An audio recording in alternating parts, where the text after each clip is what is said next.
ശരിക്കും പറഞ്ഞാൽ നമ്മൾ ഈ ട്രംപ് പറയുന്ന കേട്ടിട്ട് ഒരിക്കലും വിശ്വസിക്കാൻ പറ്റില്ല. കാരണം ട്രംപ് പച്ചക്കളാണ് ട്രംപ് പറയുന്നുള്ളത് ഓരോ സമയത്തും. കാരണം ഞാൻ ഒരു വീഡിയോ ഇവിടെ പ്ലേ ചെയ്യാം. അതായത് ഇറാനിയൻ നേതാവ് മുജ്തബ അൽ ഖമാനയുടെ ഒരു ചെറിയൊരു സംഭാഷണം കേട്ട് നോക്ക് എന്താണ് പറയുന്നുള്ളത്. There are news reports every now and then where Donald Trump claims that Iran wants to now come onto the negotiating table and make peace. How do you look at these reports? Actually, these reports are fake reports. Never Iran wanted to come to negotiation.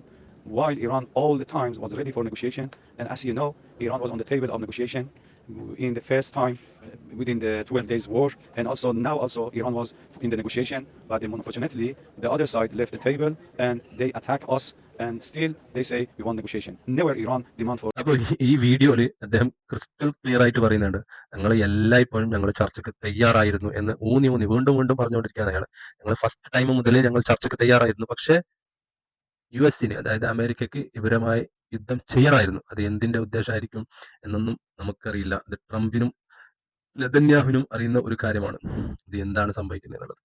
സത്താന്റെ സന്തതികൾ, അത് അവരെന്ത് ചെയ്യുന്നത് നമുക്ക് പറയാൻ പറ്റില്ല. പക്ഷെ ജനങ്ങൾക്ക് മുമ്പിൽ വന്നിട്ട് ഓരോ കാര്യം പറയും. പക്ഷെ ഇതിന്റെ ഇടയിൽ പെട്ടത് നമ്മളെ മിഡിൽ ഈസ്റ്റ് ആണ്.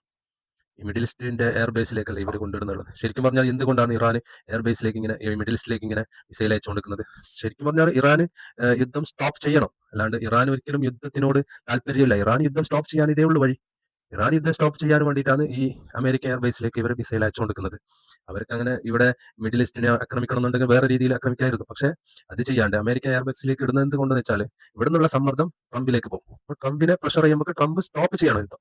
അതാണ് ഇവിടെ ആവശ്യമുള്ളത്. ഇറാനും അത് തന്നെയാണ് പറഞ്ഞുകൊണ്ടിരിക്കുന്നത്. പക്ഷെ ഒരു ഭാഗത്ത് ഇങ്ങനെയൊക്കെ ചെയ്യും, മറുഭാഗത്ത് വേറൊരു കാര്യം ചെയ്യും. ഇതാണ് ട്രംപിന്റെ സ്ഥിതി. ട്രംപ് ഒരു സത്താനാണ് ശരിക്കും പറഞ്ഞാൽ. എന്തും ചെയ്യും. എന്താണ് ചെയ്യുന്നതെന്നും പറയാൻ പറ്റില്ല. ചിലപ്പോൾ ഇവർക്ക് പോലും അവനെ കൺട്രോൾ ചെയ്യാൻ പറ്റാത്ത അവസ്ഥയിലേക്ക് എത്തിയിട്ടുണ്ട്. എന്തൊക്കെ നടക്കുമെന്ന് വീണ്ടും